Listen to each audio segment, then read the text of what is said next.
Gold ಅನ್ನುವಂಥದ್ದು 2022-23ನೇ ಸಾಲಿಗೆ ನಮ್ಮ ಫೀಲ್ಡ್ಗೆ ಪಾದಾರ್ಪಣೆಯನ್ನ ಮಾಡುತ್ತೆ ಕಂಪ್ನಿ. ಅದ್ರ ಕೆಲಸ ಏನು ಅಂದ್ರೆ ಜಸ್ಟ್ ಒಂದು ವೆಬ್ಸೈಟ್ ಅನ್ನ ಕ್ರಿಯೇಟ್ ಮಾಡಿರ್ತಾರೆ, ಒಂದು ಆಪ್ ಅನ್ನ ಕ್ರಿಯೇಟ್ ಮಾಡಿರ್ತಾರೆ.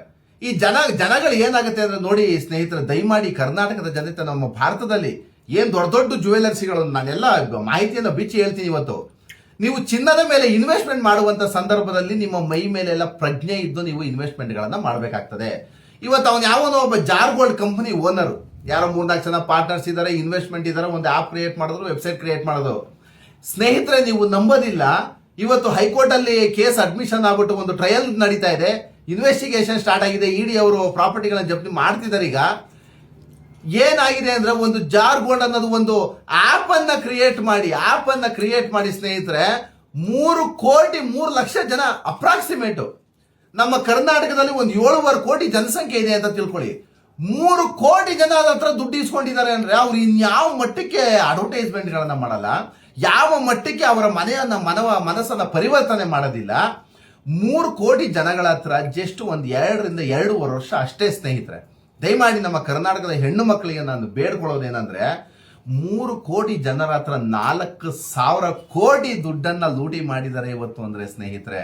ಆಮೇಲೆ ನಮ್ಮ ಕರ್ನಾಟಕದ ಜನಗಳಿಗೆ ಅದೇನು ತಲೆ ಇಲ್ವಾ? ನಿಮ್ಗೇನೊಬ್ರು ಲಾಯರ್ಗಳು ಗೊತ್ತಿರಲ್ವಾ? ನಿಮ್ಗೊಬ್ರು ಆಡಿಟರ್ ಗೊತ್ತಿರಲ್ವಾ? ಅಥವಾ ನಿಮ್ಗೆ ಇನ್ವೆಸ್ಟ್ಮೆಂಟ್ ಮಾಡೋದಕ್ಕೆ ನಿಮ್ಗೆ ಮಾಹಿತಿನೇಗಳೇ ಇರೋದಿಲ್ವಾ? ಯಾರು ಒಬ್ರು ಇನ್ವೆಸ್ಟರ್ಸ್ ಯಾರಿದ್ದಾರೆ ನಿಮ್ಮಲ್ಲಿ ಯಾರೋ ಒಬ್ರು ಗೈಡರ್ಸ್ ಇರ್ತಾರೆ. ಒಬ್ರು ಸಮಾಜದಲ್ಲಿ ನೋಡಿ, ನೀವೆಲ್ಲರೂ ಒಂದು ಪ್ರಾಪರ್ಟಿ ತಗೋಬೇಕು ಅಂದ್ರೆ ಒಬ್ರು ಲಾಯರ್ನ ಅಸಿಸ್ಟೆಂಟ್ ತಗೋಬೇಕಾಗ್ತದೆ. ಏನಾದ್ರು ಒಂದು ಇನ್ವೆಸ್ಟ್ಮೆಂಟ್ ಮಾಡ್ಬೇಕಾಗತ್ತೆ, ಒಬ್ಬ ಆಡಿಟರ್ನೋ CAನೋ ನಿಮ್ಮ ಸಂಪರ್ಕದಲ್ಲಿ ಇಟ್ಕೊಂಡು ನೀವು ದುಡ್ಡನ್ನ ನೀವು ಇನ್ವೆಸ್ಟ್ಮೆಂಟ್ ಮಾಡಬೇಕೇ ಹೊರತು, ಯಾವನೋ ಒಂದು ಮೊಬೈಲಲ್ಲಿ ಕೂತಿರ್ತಾರ, ಮೊಬೈಲನ್ನು ಅಡ್ವರ್ಟೈಸ್ಮೆಂಟ್ ಬರ್ತದೆ, ನೀವು ಇನ್ವೆಸ್ಟ್ಮೆಂಟ್ಗಳನ್ನ ಮಾಡಿಬಿಟ್ಟಿರ್ತೀರಾ. ಇವತ್ತು ನಿಮ್ಗೆ IMA ಹಗರಣ ಆಯಿತು ಸ್ನೇಹಿತರೆ. ಇವಾಗ ಒಂದು 4-5 ವರ್ಷ ಕಳೀತು ಅಂತ ತಿಳ್ಕೊಳ್ಳಿ. 1,000 ಕೋಟಿ ಹಗರಣ ಆಯಿತು. 1,000 ಕೋಟಿ ಪಾಪ ಅವ್ನು ತಗೊಂಡವನು ದುಬೈ, ಇಂಗ್ಲೆಂಡ್ ಎಲ್ಲೆಲ್ಲ ಹೋಗ್ಬಿಟ್ಟು ಮೋಜು ಮಸ್ತಿಗಳನ್ನ ಮಾಡ್ಬಿಟ್ರು. ಒಬ್ರಿಗಾನು ದುಡ್ಡು ವಾಪಸ್ ಬಂತೇನ್ರಿ? ಆ ಪಾಪ IMA ಹಗರಣದಲ್ಲಿ ನಿಮ್ಗೆ ಗೊತ್ತಿದ್ದಂಗೆ ಒಬ್ರಿಗೆ ₹1 ವಾಪಸ್ ಬಂದು ಎಲ್ಲ 30 ಲಕ್ಷ, 40 ಲಕ್ಷ, 1 ಕೋಟಿ, 2 ಕೋಟಿ, 5 ಕೋಟಿ. ಪಾಪ ಅವರೆಲ್ಲ ಇನ್ಶೂರೆನ್ಸ್ ಎಲ್ಲ ಕೆಲಸಗಳನ್ನ ಮಾಡಿರ್ತಾರೆ. ಗೌರ್ಮೆಂಟ್ ಸರ್ವೆಂಟ್ಗಳು PF ಹಣ ಬಂದಿರುತ್ತೆ, ಒಂದು ಸೆಟ್ಲ್ಮೆಂಟ್ ಅಮೌಂಟ್ಗಳು ಬಂದಿರುತ್ತೆ, ಅಕೌಂಟಲ್ಲಿ ಒಂದು 50-60 ಲಕ್ಷ ಇಟ್ಕೊಂಡಿರ್ತಾರೆ. ಅವ್ರು ಯಾವುದೋ ತಗೊಂಡೋಗಿ IMA ಹಗರಣದ ಮೇಲೆ ಹಾಕಿದ್ರ ಆ ದುಡ್ಡು ಇವತ್ತಿಗೂ ಎನ್ಕ್ವೈರಿಗಳು ನಡೀತಾ ಇದೆ, ಒಬ್ರಿಗೂ ₹1 ದುಡ್ಡು ಬರಲಿಲ್ಲ. ಇದೇ ಕೇಸು ಈ ತರ ಆಗುತ್ತೆ. ಯಾವನೋ ಶ್ರೀನಿವಾಸ್ ಶಾಸ್ತ್ರಿ ಬರ್ತಾನೆ, ಯಾವುದೋ ಬ್ಲೇಡ್ ಕಂಪ್ನಿಗಳನ್ನ ಸ್ಟಾರ್ಟ್ ಮಾಡ್ತಾರೆ, ಇವನು ಯಾವನೋ ಬರ್ತಾನೆ ಜಾರ್ ಗೋಲ್ಡ್ ಓಪನ್ ಮಾಡ್ತಾನೆ. ಇಷ್ಟೊತ್ತಿಗಾಗ್ಲೇ ಜನಗಳಿಗೆ ₹1 ವಾಪಸ್ ಬರುವಂತ ಶಕ್ತಿ ಆಮೇಲೆ ಕಾನೂನಲ್ಲೂ ಅದಿರಲ್ಲ. ನೀವೆಲ್ಲ ಯಾವುದೇದೋ ಅಕೌಂಟ್ಗೆ ಹಾಕಿರ್ತೀರಾ, ಯಾವ್ದೆಲ್ಲೋ ಕ್ಯಾಶ್ಗಳು ಕೊಟ್ಟಿರ್ತೀರಾ, ನಿಮ್ಮ ಹತ್ರ ಒಂದು ಬಿಲ್ ಇರಲ್ಲ, ರೆಸಿಪ್ಟ್ಗಳಿರಲ್ಲ, GST ಅಕೌಂಟ್ ಪಾಸ್ ಮಾಡಿರಲ್ಲ, ನೀವು ಕ್ಯಾಶ್ ಕಟ್ಟಿರ್ತೀರಾ. ನಮ್ಮ ಜನಕ್ಕೆ ದಯಮಾಡಿ ನಾನು ಹೇಳುವಂಥದ್ದು ಏನಾಗುತ್ತಂದ್ರೆ, ಇವತ್ತು ನಾನು ಈ ಒಂದು ಮಾಧ್ಯಮದ ವಿಚಾರಕ್ಕೆ ಬಂದಿರೋದಂದ್ರೆ, ನಮ್ಮ ಕರ್ನಾಟಕದಲ್ಲಿ ಬಹಳಷ್ಟು ಗೋಲ್ಡ್ ಜ್ಯುವೆಲರಿ ಅಂಗಡಿಗಳಿದೆ. ಅದರಲ್ಲೂ ಪ್ರಖ್ಯಾತ ಜ್ಯುವೆಲರಿ ಅಂಗಡಿಗಳು ಪ್ರತಿನಿತ್ಯ ಅಡ್ವರ್ಟೈಸ್ಮೆಂಟ್ ಅನ್ನು ಮಾಡುವಂಥದ್ದು, ಗ್ರಾಹಕರಿಂದ ಸೆಳೆಯುವಂಥದ್ದು, ಗ್ರಾಹಕರಿಂದ ಹಣವನ್ನ ಬಂಡವಾಳಗಳನ್ನಾಗಿ ಮಾಡ್ಕೊಳ್ಳೋದು, ಸಾರ್ವಜನಿಕರಿಗೆ ಮೋಸ ಮಾಡುವಂಥದ್ದು. ಇವತ್ತು ಜಾರ್ ಗೋಲ್ಡ್ ಏನಕ್ಕೆ ಅದನ್ನ ಇವತ್ತು ಸೀಸ್ ಮಾಡಿದ್ದಾರೆ? ಯಾಕೆ ಇವತ್ತು ಎಂಕ್ವೈರಿ ಕಂಡಕ್ಟ್ ಆಗಿದೆ ಅಂದ್ರೆ, ಜನಗಳಿಂದ ಮಾಸಿಕವಾಗಿ ಹಣವನ್ನ ಕಟ್ಟಿಸ್ಕೋತಾ ಇದ್ರು. ತಿಂಗಳ EMIಗಳನ್ನ ಕಟ್ಟಿಸ್ಕೋತಾರೆ. ವರ್ಷಕ್ಕೊಂದ್ಸಲ ಯಾವತ್ತೋ ಒಂದ್ಸಲ ಚಿನ್ನ ಕೊಡ್ತೀನಿ ಅಂದ್ರು, ಚಿನ್ನ ಕೊಟ್ಟಿಲ್ಲ. 4,000 ಕೋಟಿ ಹಗರಣವನ್ನ ಮಾಡಿದ್ದಾರೆ. ಹಣವನ್ನ ದುರುಪಯೋಗ ಪಡಿಸ್ಕೊಂಡಿದ್ದಾರೆ. ಸಾರ್ವಜನಿಕರಿಂದ ಹಣವನ್ನ ಪಡ್ಕೊಂಡು ದುರುಪಯೋಗ ಪಡಿಸ್ಕೊಂಡು ಅಂತ FIR ಹಾಕಿದ್ರು, ಸೀಸ್ ಮಾಡಿದ್ರು. ED ಅಧಿಕಾರಿಗಳು ಎನ್ಕ್ವೈರಿಯನ್ನ ಸ್ಟಾರ್ಟ್ ಮಾಡಿದ್ರು. ಸ್ನೇಹಿತರೆ, ನಾನು ಒಂದು ಮಾತು ಹೇಳ್ತೀನಿ ಕೇಳಿ. ಇವತ್ತು ನಮ್ಮ ಈಗ ಎಲ್ಲ ಡಾಕ್ಯುಮೆಂಟ್ ಸಮೇತ ನಾನು ತೆಗೆದಿಟ್ಕೊಂಡಿದ್ದೀನಿ. ಅವ್ರು ಯಾವುದೋ ಒಂದು ಜಾರ್ ಗೋಲ್ಡ್ ಆಪ್ ಅಂತ ನಾವು ಹೇಳ್ಬಿಡ್ತೀವಲ್ಲ, ಇವತ್ತು ಸಮಾಜದಲ್ಲಿ ಏನಾಗಿದೆ ಗೊತ್ತಾ? ಯಾರೋ ಒಂದು ನೋಡಿ, ನಮ್ಮ ನಮ್ಮ ಯಾರೋ JDS MLA ಸರವಣ ಅಂತ ಯಾರೋ ಒಬ್ಬ ಇದ್ದಾನೆ. ಸಾಯಿ ಗೋಲ್ಡ್ ಪ್ಯಾಲೇಸ್ ಅಂತ ಒಂದು ಜ್ಯುವೆಲರಿ ಅಂಗಡಿ ಇದೆ. ಆಮೇಲೆ ಆಭರಣ ಅಂತಿದೆ. ಆಮೇಲೆ ಅವ್ಯಾವ್ಯಾವ ಮಲಬಾರ್ ಗೋಲ್ಡು, ಜೋಯಲಕಾಸು, ಭೀಮಾ, ಲಲಿತಾ ಜ್ಯುವೆಲರಿ, ಆಮೇಲೆ ತನಿಷ್ಕು, ಸೆನ್ಕೋ ಗೋಲ್ಡ್ ಅಂಡ್ ಇದು, ಆಮೇಲೆ ಇದು ಕೃಷ್ಣಯ್ಯ ಚೆಟ್ಟಿ ಅಂಡ್ ಸನ್ಸ್ ಅಂತ, ಈ ಕನಿಕಾ ಜ್ಯುವೆಲರ್ಸು. ನಮ್ಮ ಮಾರ್ಕೆಟಲ್ಲಿ ತುಂಬ ದೊಡ್ಡದಾದಂಥ ಅಂತ ನೋಡಿ, ನೀವು ದಿನಾ ಬೆಳಗಾರೆ ಅಬ್ಸರ್ವ್ ಮಾಡಿ. ಆ ಸಾಯಿ ಗೋಲ್ಡ್ ಪ್ಯಾಲೇಸು, ಈ ಯಾವುದೋ MLC ಏನೋ ಆಗಿದ್ದಾರೆ ಸರವಣ ಅಂತ ಅವರು, ಆಮೇಲೆ ಇದು ಯಾವುದೋ ಲಲಿತಾ ಜ್ಯುವೆಲರಿ, ಆಮೇಲೆ ಈ ಕನ್ನಿಕಾ, ಆಮೇಲೆ ಈ ಯಾರ್ಯಾರೋ ಈ ಗಿಲ್ಲಿ ಅವ್ರು ಯಾರೋ ಬಿಗ್ ಬಾಸ್ ಅವರು, ಆ ಗಿಲ್ಲಿ ಮತ್ತೆ ಗಗನ ಅವರೆಲ್ಲ ಹೋಗಿ ಪ್ರಮೋಟ್ ಮಾಡ್ತಾ ಇರ್ತಾರಲ್ಲ. ನಾನು ನಿಮಗೆ ಕ್ಲೀನಾಗಿ ಹೇಳ್ತೀನಿ ಕೇಳಿ. ಇವತ್ತು ಯಾವುದೇ ಒಂದು ಕಂಪನಿ ಗ್ರಾಹಕರಿಂದ ಹಣವನ್ನ ತಗೊಳ್ಬೇಕು ಅಂದ್ರೆ RBI ಲೈಸೆನ್ಸ್ ಕಂಪಲ್ಸರಿ ಬೇಕೇ ಬೇಕು, ಸೆಬಿ ಲೈಸೆನ್ಸ್ ಕಂಪಲ್ಸರಿ ಬೇಕೇ ಬೇಕು. ಈ ಯಾವುದೇ ಲೈಸೆನ್ಸ್ಗಳನ್ನ ಪಡೆಯದ ಹೊರತು ನೀವು ಜುವೆಲರಿ ಅಂಗಡಿಗಳಿರೋದು ಎಂತಕ್ಕೆ? ಚಿನ್ನವನ್ನ ನೀವು ಬಂಡವಾಳವನ್ನ ಹಾಕಿ ಚಿನ್ನವನ್ನ ಖರೀದಿ ಮಾಡಿ ಇಟ್ಕೊಂಡಿರ್ತೀರಾ? ನೀವು ಮಾರಾಟ ಮಾಡೋದಷ್ಟೇ ನಿಮ್ಮ ಹಕ್ಕು. ಕಂಪನಿ ಆಕ್ಟ್ನಲ್ಲಿ, ಕಂಪನಿ ಕಾನೂನಿನ ಅಡಿನಲ್ಲಿ ನೀವು ಸಾರ್ವಜನಿಕರಿಂದ ಹಣವನ್ನ ಸಂಗ್ರಹಿಸಿ ಅಂತ ಯಾವುದಾದ್ರು ಒಂದು ಸೆಕ್ಷನ್ ಏನಾದ್ರು ಹೇಳಿದೆಯಾ ನಿಮಗೆ? ಕಂಪನಿ ಆಕ್ಟಲ್ಲಿ ಯಾವ ಸೆಕ್ಷನ್ ಹೇಳಿದೆ ನಿಮಗೆ? ಕಂಪನಿ ಕಾನೂನಲ್ಲಿ ಅವಕಾಶನೇ ಇಲ್ಲ. ನೀವೇನಾದ್ರು RBI ಇಂದ ಲೈಸೆನ್ಸ್ ತಗೊಂಡು ಬರ್ತೀರಾ ಅಂದ್ರೆ RBI ಲೈಸೆನ್ಸ್ ಕೊಡೋದಿಲ್ಲ ಇವಕ್ಕೆಲ್ಲ.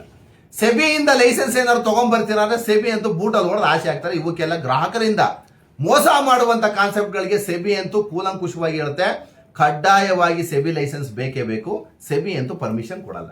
ಇನ್ನು ನಿಮಗೆ ಈ ಸಾಯಿ ಗೋಲ್ಡ್ ಪ್ಯಾಲೇಸ್ಗೋ ಅಥವಾ ಇನ್ನೊಂದಕ್ಕೋ ಲಲಿತಾಗೋ ಲೈಸೆನ್ಸ್ ಕೊಟ್ಟವ್ರು ಯಾರಾಗಾದ್ರೆ? ಗ್ರಾಹಕರಿಂದ ಒಂದು ಕಂಪನಿ ಕಾನೂನಿನ ಪ್ರಕಾರ ನಾನು ಹೇಳ್ತೀನಿ ಕೇಳಿ. ಈಗ ಒಂದು ಜುವೆಲ್ಲರಿ ಕಂಪನಿಯನ್ನು ಓಪನ್ ಮಾಡ್ಕೊಂಡ್ರು, ಕಂಪನಿ ಕಾನೂನು ಏನನ್ನುತ್ತೆ? ನೀವು ಸಾರ್ವಜನಿಕರಿಂದ ಬಂಡವಾಳವನ್ನು ಹಾಕಿಸ್ಕೊಳ್ತೀರಾ ಅಥವಾ ಮುಂಗಡ ಹಣವನ್ನು ಹಾಕಿಸ್ಕೊತೀರಾ ಅಂತ ತಿಳ್ಕೊಳ್ಳಿ.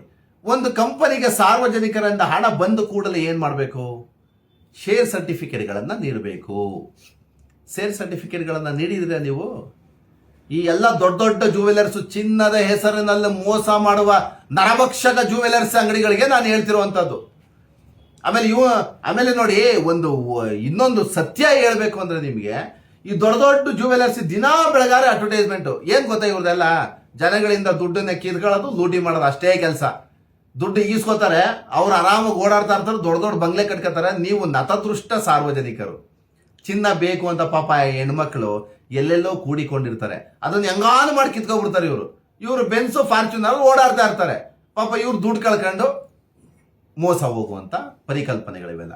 ಈ ದೊಡ್ಡ ದೊಡ್ಡ ಜುವೆಲರ್ಸಿಗೆ ಹೇಳುವಂಥದ್ದು, ಈಗ ನಾನೊಂದು ಹೇಳ್ತಾ ಇದ್ದೆ, ಕಂಪನಿ ಆ್ಯಕ್ಟಲ್ಲಿ ಹೇಗಿದೆ ಅಂದರೆ ಕಾನೂನು, ನೀವು ಸಾರ್ವಜನಿಕರಿಂದ ಮುಂಗಡ ಹಣವನ್ನು ತಗೊಂಡ ಮೇಲೆ ಅಥವಾ ಬಂಡವಾಳವನ್ನು ಹಾಕಿಸ್ಕೊಂಡ್ಮೇಲೆ ಕಂಪನಿ ಆ್ಯಕ್ಟು ಕ್ಲೀನಾಗಿ ಹೇಳಿದೆ, ನೀವು ಶೇರ್ ಸರ್ಟಿಫಿಕೇಟ್ಗಳನ್ನು ಇಶ್ಯೂ ಮಾಡಲೇಬೇಕು ಅಂತ ಹೇಳಿದೆ. ಯಾವ ಗೋಲ್ಡ್ ಜುವೆಲ್ಲರಿ ಅಂಗಡಿಗಳು ಒಬ್ಬ ಗ್ರಾಹಕನಿಗೆ ನೀವು ಶೇರ್ ಸರ್ಟಿಫಿಕೇಟ್ಗಳನ್ನು ನೀಡಿದ್ದೀರಾ? ಒಂದನ್ನು ತೋರಿಸಿ. ನೀವು ಕಂಪನಿಯಿಂದ ಅಷ್ಟು ಬಂಡವಾಳವನ್ನು ಹಾಕಿಸ್ಕೊಂಡ್ಬಿಟ್ರಲ್ಲ, ಸಾವಿರಾರು ಕೋಟಿ ಬಂಡವಾಳವನ್ನು ಹಾಕಿಸ್ಕೊಂಡು ನಿಮ್ಮ ಹತ್ರ ಲಂಸಮ್ ಅಮೌಂಟು ಒಂದು 400 ಕೋಟಿನೋ 500 ಕೋಟಿನೋ 1000 ಕೋಟಿನೋ ಇದೆಯಲ್ಲ, ಆ 1000 ಕೋಟಿಗೆ ಡಿವಿಡೆಂಟ್ಗಳನ್ನು ಬಂಡವಾಳ ಹಾಕಿರೋರಿಗೆ ಲಾಭಾಂಶದ ಮೇಲೆ ಡಿವಿಡೆಂಟ್ ಕೊಡಿ ಅಂತ ಕಂಪನಿ ಆಕ್ಟ್ ಹೇಳುತ್ತೆ. ಡಿವಿಡೆಂಟ್ಗಳನ್ನು ಎಲ್ಲಿ ಕೊಟ್ಟಿದ್ದೀರಾ? ಶೇರ್ ಸರ್ಟಿಫಿಕೇಟು ಇಲ್ಲ, ಡಿವಿಡೆಂಟ್ ಸರ್ಟಿಫಿಕೇಟು ಇಲ್ಲ. ಈಗ ನನಗೊಂದು ಡೌಟ್ ಏನಾಗುತ್ತೆ ಅಂದರೆ, ಇವರೆಲ್ಲ ಇಷ್ಟೆಲ್ಲ ಫ್ರಾಡ್ ಮಾಡ್ತಾರಲ್ಲ, ನೀವು ಅರ್ಥ ಮಾಡ್ಕೊಳ್ಳಿ. ಈಗ ಇವರು 1000 ಕೋಟಿದೆ, 1000 ಕೋಟಿ ಒಳಹರಿವು ಬಂತು ಅಂತ ತಿಳ್ಕೊಳ್ಳಿ ಕಂಪ್ನಿ ಅಕೌಂಟ್ಗೆ. GST ಕಟ್ಟಲೇಬೇಕಲ್ವಾ? GST ಕಟ್ಟಿ ಇವರಿಗೆ ಫ್ರೀಯಾಗಿ ಗೋಲ್ಡ್ ಕೊಡುವಂತ ಅಲ್ಕ ಕೆಲಸ ಅವ್ನು ಯಾಕೆ ಮಾಡ್ತಾನೆ? ಬರೋದೆಲ್ಲ ಸ್ನೇಹಿತರೆ, ನೀವು ದುಡ್ಡು ಹಾಕಿದ್ರು GST ಕಟ್ಟಬೇಕು, ಹಾಕ್ಲಿಲ್ಲ ಅಂದ್ರೂ ಕಂಪ್ನಿ ಹಾಕೊಂಡು GST ಕಟ್ಟಲೇಬೇಕು. ನೀವು 1000 ಕೋಟಿಗೆ GST ಎಷ್ಟು ಆಗುತ್ತೆ ಅಂತ ಅಂದ್ಕೊಂಡಿದ್ದೀರಾ ಸ್ನೇಹಿತರೆ? ಆ GST ಅಮೌಂಟ್ ಮಾಡೋಷ್ಟರಲ್ಲಿ ಅವನು ನಿಮ್ಮ ಹತ್ರ ಬಿಸ್ನೆಸ್ ಆ ಅಮೌಂಟನ್ನು ಹಾಕಿಸ್ಕೊಂಡು ಬಿಸ್ನೆಸ್ ಮಾಡದೇ ಇರೋದು ಒಳ್ಳೇದವರು. ಎಷ್ಟು ಪರ್ಸೆಂಟೇಜ್ ಹೋಗುತ್ತೆ ಗೊತ್ತಾ ಸ್ನೇಹಿತರೆ? GST ಬಿಲ್ ಯಾರಿಗಾನು 2000 ರೂಪಾಯಿ ಮೇಲೆ ಏನಾದ್ರು ವ್ಯವಹಾರಗಳನ್ನು ಮಾಡಿದ್ರೆ GST ಬಿಲ್ ಕೊಡಲೇಬೇಕು, ಕಂಪಲ್ಸರಿ ಇದೆ. ಈಗೆಲ್ಲ 10,000 50,000 1 ಲಕ್ಷ ಈಸ್ಕೋತಾರಲ್ವಾ? ಈಗ ಬಿಸ್ನೆಸ್ ಮಾಡೋರು, ಈಗ ಅದು ಚಿನ್ನದ ಅಂಗಡಿನಲ್ಲಿ ಅದು ಬೆಲೆ ಬಾಳುವಂಥ ವಸ್ತುಗಳವು. ನಮ್ಮ ಕಾನೂನಲ್ಲಿರೋದು 2,000 ರೂಪಾಯಿ ಮೇಲಿತ್ತು ಅಂದರೆ GST ಬಿಲ್ ಕೊಡಲೇಬೇಕು ಅಂತ ಇದೆ. GST ಅಕೌಂಟ್ಗೆ ದುಡ್ಡು ಹೋಗ್ಬೇಕು. ಇವರೊಂದು 10,000 20,000 50,000 ಹಾಕಿದ್ಮೇಲೆ GST ಬಿಲ್ಲೇ ಕೊಡಬೇಕು. ಈ 10,000 ರೂಪಾಯಿ ಹಾಕಿರೋದೇ GST ಬಿಲ್ ಕಟ್ಟಾಗುತ್ತೆ, GST ಕಟ್ಟಾಗುತ್ತೆ. ಈ GST ಎಲ್ಲ ಹೊಣೆ ಹೊತ್ತವರು ಯಾರು? ನೀವು ಅರ್ಥ ಮಾಡ್ಕೋತೀರಾ ಸಾರ್ವಜನಿಕರು ಇದೆಲ್ಲ? ಇನ್ನು ಆಮೇಲೆ ಸೆಬಿ ಏನನ್ನುತ್ತೆ ಅಂದರೆ, ಸೆಬಿ ಈ ಥರ ಸಾರ್ವಜನಿಕರಿಂದ ಹಣ ಸಂಗ್ರಹಿಸಿ ಮಾಡುವ ಉದ್ದಿಮೆಗಳಿಗೆ ಏನು ಮಾಡುತ್ತೆ, ಸೆಬಿ ಅನ್ನೋದು ಒಂದು ಪ್ರಾಧಿಕಾರ. ಅದು ಏನು ಮಾಡುತ್ತೆ ಅಂದರೆ, ಸೆಬಿ ಲೈಸೆನ್ಸ್ ಏನಾಗುತ್ತೆ ಅಂದರೆ ಮಾಸ್ಟರ್ ಡಿಗ್ರಿ ಆಗಿರಲೇಬೇಕು. ಈಗ ಪೋಸ್ಟ್ ಗ್ರಾಜುಯೇಷನ್ ಆಗಿರಬೇಕು. ನಿಸ್ಮಂತ ನ್ಯಾಷನಲ್ ಸ್ಟಾಕ್ ಎಕ್ಸ್ಚೇಂಜ್ ಒಂದು ಎಕ್ಸಾಮ್ ಬರುತ್ತೆ, ಎಕ್ಸಾಮ್ ಬರ್ದಿ ಪಾಸ್ ಆಗಿ ಅವನ ಹತ್ರ ಸರ್ಟಿಫಿಕೇಟ್ ಇದ್ರೆ ಮಾತ್ರ ಅವನಿಗೆ ಸೆಬಿ ಲೈಸೆನ್ಸ್ ಕೊಡುವಂಥದ್ದು. ಈ MLA ಸರ್ವಣ ಏನು ಓದಿದ್ದಾರೆ, MLC ಸರ್ವಣ ಏನು ಓದಿದ್ದಾರೆ, SSLC ಪಾಸ್ ಆಗಿದ್ದಾರೆ ಅವರು. ಆಮೇಲೆ ಅದ್ಯಾರು ಜೋಯಲ್ ಕಾಸು 10th PUC ಪಾಸ್ ಆಗಿದ್ದಾರೆ. ಆಮೇಲೆ ನಾವು ಯಾವ ಲಲಿತಾ ಜುವೆಲ್ಲರಿ ದಿನಾ ಬೆಳಗಾರೆ ನೋಡ್ತಾ ಇರ್ತೀವಿ. ನಿಮ್ಮ ಚಿನ್ನವನ್ನು ನಿಮಗೆ ಮೋಸನೇ ಮಾಡೋದಿಲ್ಲ. ಒಂದೊಂದು ರೂಪಾಯಿ ಹಣದಿಂದ ನಿಮ್ಮ ಮನೆ ಬೆಳಗುತ್ತದೆ. ಅವನ ಅಡ್ವರ್ಟೈಸ್ಮೆಂಟ್ ಕೊಡೋದು ನೋಡಿ, ಲಲಿತಾ ಜ್ಯುವೆಲರ್ಸ್ ಇರೋದು. ಕಷ್ಟಪಟ್ಟ ಹಣ ಮೋಸ ಹೋಗಬಾರದು. ಎಲ್ಲಿದೆ ನಿಮ್ಮ ಹತ್ರ RBI ಲೈಸೆನ್ಸ್? ಎಲ್ಲಿದೆ? ಜನಗಳಿಂದ ನೀವು ಇನ್ವೆಸ್ಟ್ಮೆಂಟ್ ಅನ್ನು ಮಾಡಿಸ್ಕೊತಾ ಇದ್ದೀರಲ್ವಾ mister Lalitha jewellery, Sai gold jewellery. ಸಾರ್ವಜನಿಕರಿಂದ ಹಣ ಪಡ್ಕೊಂಡ ಮೇಲೆ ನೀವು ಶೇರ್ ಸರ್ಟಿಫಿಕೇಟ್ಗಳನ್ನು ಇಶ್ಯೂ ಮಾಡಿದ್ದೀರಾ, ಡಿವಿಡೆಂಡ್ಗಳನ್ನು ಕೊಟ್ಟಿದ್ದೀರಾ. ಸೆಬಿ ಲೈಸೆನ್ಸ್ ಇದೆಯಾ ನಿಮ್ಮ ಹತ್ರ? ಒಳ್ಳೆ RBI ಲೈಸೆನ್ಸ್ ಇದೆಯಾ ನಿಮ್ಮ ಹತ್ರ? ಇವರೆಲ್ಲ ಏನು ಮಾಡ್ತಾರೆ ಅಂದರೆ ಸ್ನೇಹಿತರೆ, ಇಡೀ ಕರ್ನಾಟಕದ ಜನದ ಅರ್ಥ ಮಾಡ್ಕೋಬೇಕು. ಒಂದು 50,000 ರೂಪಾಯಿ ಕೊಟ್ಟು ಒಂದು ವೆಬ್ಸೈಟ್ ಓಪನ್ ಮಾಡೋದು, ಒಂದು 5,000 ರೂಪಾಯಿ ಕೊಟ್ಟರೆ ಒಂದು ಕಂಪ್ನಿ ಓಪನ್ ಮಾಡ್ತಾರೆ, 3,000 ರೂಪಾಯಿ ಕೊಟ್ಟರೆ ಒಂದು GST ಓಪನ್ ಮಾಡ್ತಾರೆ. ಇಷ್ಟೇ ಬಂಡವಾಳ ಅವರು. ಇನ್ನು ಮಿಕ್ಕಿದ್ದೆಲ್ಲ ಸಾರ್ವಜನಿಕರ ಹಣ, ನಿಮ್ಮ ದುಡ್ಡನ್ನು ಇಟ್ಕೊಂಡೇ ಆಟ ಆಡ್ತಾ ಇರ್ತಾರೆ ಅವರು. ಇವತ್ತು ನೆನ್ನೆ ಮೊನ್ನೆ ಈ 3 ವರ್ಷದಿಂದ ಏನು ಇರಲಿಲ್ಲ ಜಾರ್ ಕಂಪ್ನಿ ಓನರ್ಗಳಿಗೆ, ಖಾಲಿ ಕೈ. ಇವತ್ತಾಲೆ 4,000 ಕೋಟಿ ಮಾಲೀಕರಾಗಿದ್ದಾರೆ ಅಂದರೆ ಆ ಲೋಫರ್ಗಳನ್ನು, ಆ ಫ್ರಾಡ್ಗಳನ್ನು ಬೆಳೆಸ್ತವ್ರು ಯಾರು? ಎಲ್ಲ ನಿಮ್ಮ ದುಡ್ಡೇ, ಸಾರ್ವಜನಿಕರ ದುಡ್ಡು. ಕ್ಲೀನಾಗಿ ಎಲ್ಲ ಕೂತ್ಕೊಂಡು ಎಲ್ಲೋ ಮೊಬೈಲಲ್ಲಿ ಅಕೌಂಟಲ್ಲಿ ದುಡ್ಡು ಇರ್ತದೆ, ಪಾಸ್ ಮಾಡ್ತಾ ಇರ್ತೀರ ನಿಮ್ಮ. ಆಮೇಲೆ ಇದೊಂದು ಸತ್ಯ ಏನಾಗುತ್ತೆ ಅಂದರೆ ದಯಮಾಡಿ ಅರ್ಥ ಮಾಡ್ಕೊಳ್ಳಿ, ಯಾಕೆ ಅವರು ಫ್ರಾಡ್ಗಳು ಬೆಳೀತಾ ಇರ್ತಾರೆ ಅಂದರೆ, ಈಗ ನಮ್ಮದು ಎಷ್ಟೋ ಬ್ಲೇಡ್ ಕಂಪ್ನಿಗಳದ್ದು ಇದಾಗುತ್ತಲ್ಲ, ಶ್ರೀನಿವಾಸ ಶಾಸ್ತ್ರಿದು ಮತ್ತೊಂದು ಮಗದೊಂದು ಚೈನ್ ಲಿಂಕ್ಗಳದ್ದು ಕೇಸ್ ಆಗುತ್ತಲ್ಲ.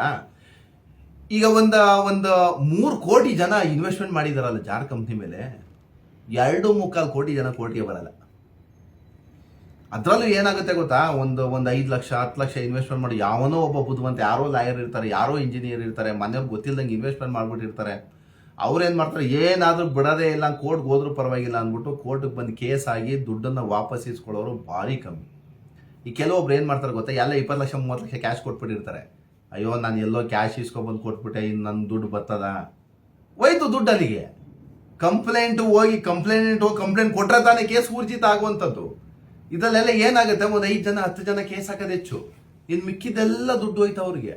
ಇವ್ರು 3 ವರ್ಷ 4 ವರ್ಷ ಈ ಥರ ಲೂಟಿ ಮಾಡ್ಕೊತಾರೆ, ಆರಾಮಾಗಿ ಇಂಗ್ಲೆಂಡ್ಗೂ ಸೆಟ್ಲ್ ಆಯ್ತಾರೆ, ಪಾಸ್ಪೋರ್ಟ್ ವೀಸಾ ಮಾಡಿಸ್ಕೊಂಡು. ಇಲ್ಲಿ ಜನಗಳ ಕಷ್ಟವನ್ನು ನೋಡೋರು ಯಾರು?